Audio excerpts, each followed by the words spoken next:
In another update, the top court today directed all states to form committees to identify and eliminate discriminatory provisions in their laws, rules, regulations, and bylaws that target persons affected or cured of leprosy. These directions were issued in a batch of public interest petitions that highlighted the continued presence of derogatory and exclusionary language in legal frameworks, even after medical advancements have made leprosy entirely curable. Leprosy was historically treated as a dreaded, incurable, and highly contagious disease, which led to the enactment of the Indian Lepers Act in 1898. This law allowed for harsh measures such as arrest without warrant, forced segregation in leprosy asylums, denial of voting and property rights, and a ban on employment.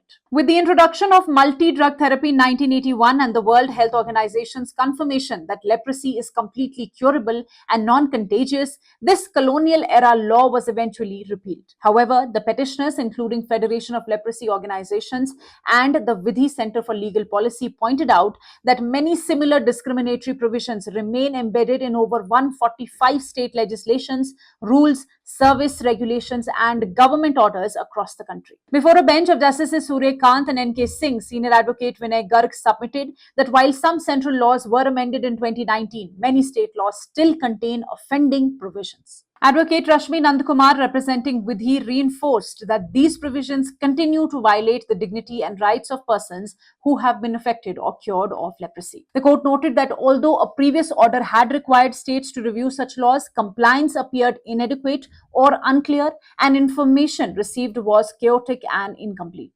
To address this, the court has directed the chief secretaries and law secretaries of all states to constitute committees within 4 weeks, preferably headed by an officer in the rank of principal district judge. These committees are to carry out a comprehensive review of all state laws, statutory rules, service regulations, and bylaws to identify discriminatory references to leprosy affected individuals. The committees will also include government orders and cooperative society laws in their review. States have been permitted to request the chief justices of their high courts to nominate judicial officers to assist in this process. And once complete, these reports must be forwarded to the Registrar General of the Supreme Court. Standing counsels for all states have been directed to remain present in future hearings and report on the actions taken. The court underlined that this exercise is essential to bring all laws in line with constitutional guarantees and ensure the dignity, equality, and full participation of leprosy affected persons in society.